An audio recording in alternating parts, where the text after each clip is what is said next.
Michel! Putain, mais oh, vous voulez que je fasse une crise cardiaque ou quoi? Où est-ce que vous avez vu qu'on rentrait comme ça quelque part? C'est parce que vous savez pas ce que j'ai à vous dire. Et je m'en fous. Vous sortez et vous rentrez normalement. Michel, j'ai inventé une machine. Je m'en fous, Michel. Vous ressortez. Ce que j'ai à vous dire, ça peut changer le monde. Et ce que je vous demande de faire peut changer ma journée, donc faites-le. Michel, j'ai inventé une machine. Vous ressortez, vous toquez et vous me dites bonjour.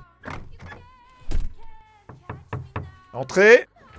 Bonjour Michel. Bonjour Michel. Michel, j'ai inventé une machine à Eh remonter. ben vous me raconterez ça après. Bonjour à tous et bienvenue dans Fort Accord, votre analyse d'après-film en compagnie de Michel, le spécialiste technique de l'émission. Bonjour Michel. Bonjour Michel. Des larmes qui coulent à flot, un carnet sur un bureau, rien ne m'échappe. Et aujourd'hui Michel, zoom sur une saga connue dans le monde entier, Hunger Games.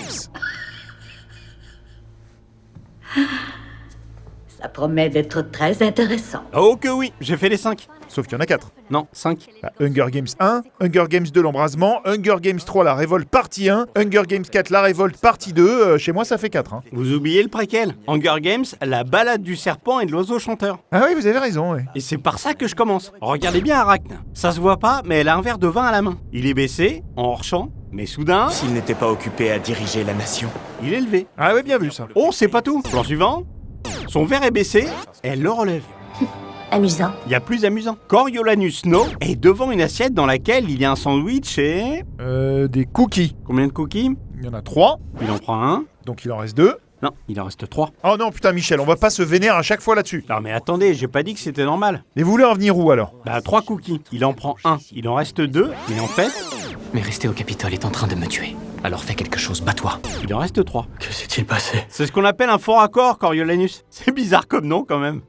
Mais pourquoi vous riez? Non, c'est parce qu'il y a Anus dedans. Oh sérieux, franchement Michel, vous avez 4 ans ou quoi? Je suis désolé, je sais pas pourquoi ça me fait ça. J'avais une petite cousine qui s'appelait Anuska. À chaque fois que je l'appelais, je pouvais pas m'empêcher de rire. Ils m'ont viré de la battue du coup. Quel battu? Bah, la battue où on cherche les gens en forêt. Son père était sourd et aveugle. Il pensait abandonner le chien, en fait, c'était la gosse. Oh mon dieu. Vous inquiétez pas, elle est pas restée seule longtemps. On pense que des loups se sont occupés d'elle. On en a plein dans la région. Attendez, vous pensez sérieusement qu'elle a été élevée par des loups comme Mowgli là? Non, j'ai dit que des loups se sont occupés d'elle. Ils l'ont bouffée, quoi. Bref, je termine sur ce film avec cette scène, Vous avez développé l'empathie dans les districts. dans laquelle ce carnet ici va... Non, pas dans les districts. Durant les Hunger Games. changer de place tout seul et même Je vous en remercie d'ailleurs.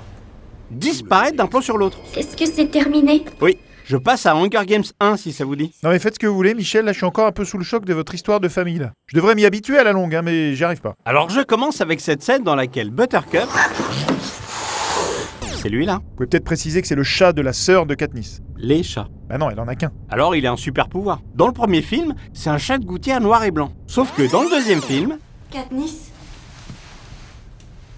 ça devient un chat roux et blanc. Et dans les suivants, J'ai la photo de papa. un chat complètement roux. T'es idiot ou quoi? C'est vrai que là Michel, on peut l'expliquer. Allez-y. Alors Suzanne Collins, qui est l'autrice de Hunger Games, a demandé à ce que le chat soit remplacé pour correspondre à la manière dont elle l'avait décrit dans ses romans. D'accord. Et là, on peut me l'expliquer? Katniss porte un gant de protection à la main droite. Un gantier. Oui, bah il disparaît.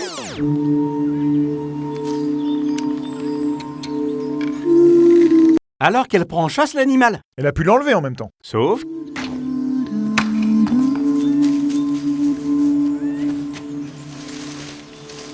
qu'il revient ici. Ah ouais, vous avez raison. Si vous voulez, je vous en montre un autre dans le même genre, avec du scotch. Oui, j'adore ça. Ça m'a toujours fait flipper les gens qui adorent le scotch. Un jour, mon cousin Julien s'est scotché le Stop Michel.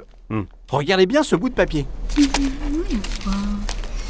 Il y a un petit morceau de scotch noir sur le côté gauche du papier. Oui, parce que ça fermait le document. Ouais, mais c'est pas là que je veux en venir. Elle commence à lire, mais sur le plan suivant, le bout de scotch, Ah oui, et de l'autre côté. Très bon ça Michel. je passe à la suite. Ils veulent du sensationnel, c'est tout ce qu'ils veulent. Et on en a de la chance de vous avoir trouvé. Afin de rappeler à chaque nouvelle génération Regardez la rose à la boutonnière du président Snow. On est d'accord qu'elle est ouverte. Je sais pas trop ce que vous entendez par ouverte. Les pétales sont ouverts là. Donc, elle a éclos. Ah oui, d'accord. Sauf que si je laisse défiler, en voulant s'élever contre le Capitole. Chaque jeu de l'expiation se distingue par des épreuves. elle a déclos. Je crois pas que ça existe ça comme mot, Michel. Des éclos. Non plus, non. Des éclosés. Bon, Michel... Bah c'est quoi le mot alors? Enfin Michel, il y en a pas. Y a aucun mot pour dire qu'une rose se referme? Non. Pourquoi? Mais parce que ça n'arrive jamais, Michel, la nature a pas prévu ça. Ah d'accord. Vous pensez qu'il y a des choses à ajouter? Non, je pense pas. Bah je continue avec cette scène qu'on pensera être une scène d'émotion, alors que c'est une grosse scène d'allergie au pollen. Quoi? Regardez Katniss, la meuf a un œil qui pleure en continu. La tribu femelle du district 12 est... Katniss Everdeen. À peine qu'elle a la larme qui coule et qui atteint le coin des lèvres, qu'elle en a une autre qui coule pareil.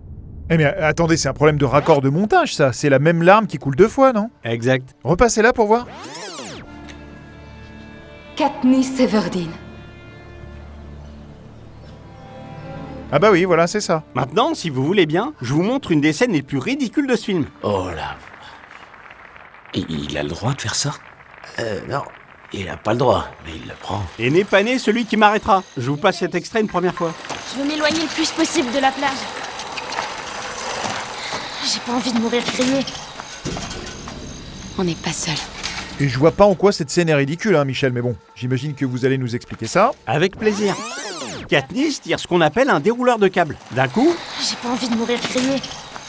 le câble se bloque. On n'est pas seul. Même s'il y avait un mec qui bloquait le câble de l'autre côté là-bas, ça l'empêcherait pas d'avancer. Donc en gros, le nœud il vient de son dérouleur ici. Elle est quand même bien teubée pour une super guerrière. Quel malpoli. Je suis juste factuel. Je passe à Hunger Games 3, la révolte. Et je commence avec la partie 1 et cette scène dans laquelle... Une fois libérés, nous leur garantirons l'immunité pour tous les crimes qu'ils ont commis contre la... Cet homme qui lève la main là est... Transparent? Exact.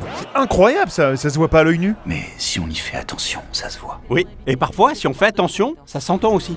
Réduisez l'oxygène à 14% pour l'économiser. Bien reçu. Vous avez entendu comme moi? Ouais, il faut réduire l'oxygène de 14%. Ah non, pas de 14%, mais à 14%. Ah ouais, vous avez raison, elle a dit à 14%. Et c'est une grosse boulette parce que 17% c'est le seuil de danger. À 16% une bougie s'éteint et à 12% on perd conscience. Allez, je termine avec le 4e film, La Révolte, partie 2. Et un beau faux raccord dans la réalisation. Je veux voir ça de mes yeux. Avec plaisir parce que ça te concerne. Écoutez bien.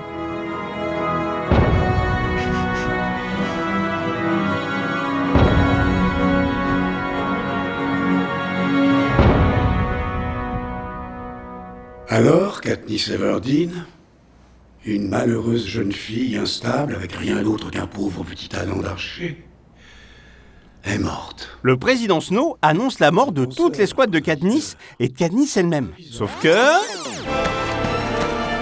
on va retrouver des avis de recherche à leur nom diffusés dans les rues, à plusieurs moments du film, de nuit,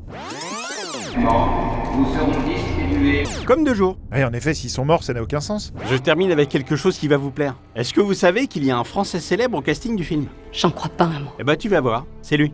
David Hallyday? Oui, auteur, compositeur, interprète et fils de Johnny Hallyday. Dans Hunger Games? Oui, dans cette scène.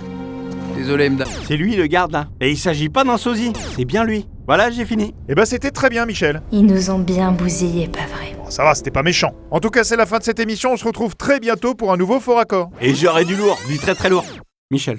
Quoi? J'ai fait une découverte incroyable. Ah oui, c'est vrai.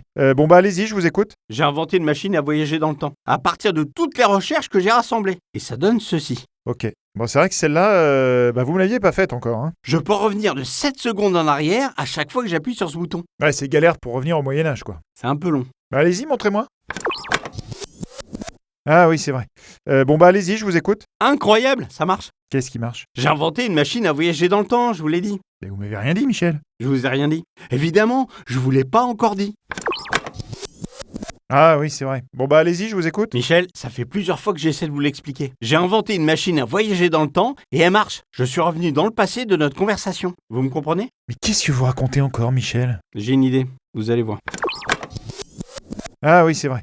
Bon bah allez-y, je vous écoute. Michel, j'ai peu de temps. J'ai inventé une machine à voyager dans le temps. Écrivez quelque chose que je ne peux pas savoir sur ce papier et pliez-le. Je vais le mettre dans ma poche, revenir en arrière et vous le présenter. Comme ça, vous me croirez. Michel, est-ce que vous allez bien? Faites-moi confiance. Mais Michel, je crois...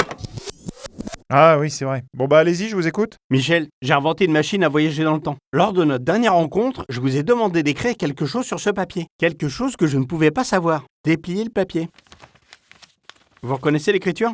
Ouais, c'est la mienne, ouais. Et qu'est-ce qui est écrit? Alors, j'ai écrit « Michel, calmez-vous, je me fous de votre gueule ». Et ça, en effet, vous le saviez pas, a priori. Ça veut dire... Oh, ça va, Michel, écoutez, faites pas cette tête. Bon, je voulais pas vous blesser, passez-moi votre machine, on oublie tout. Ah oui, c'est vrai, votre truc là. Bon bah allez-y, je vous écoute. Pardon.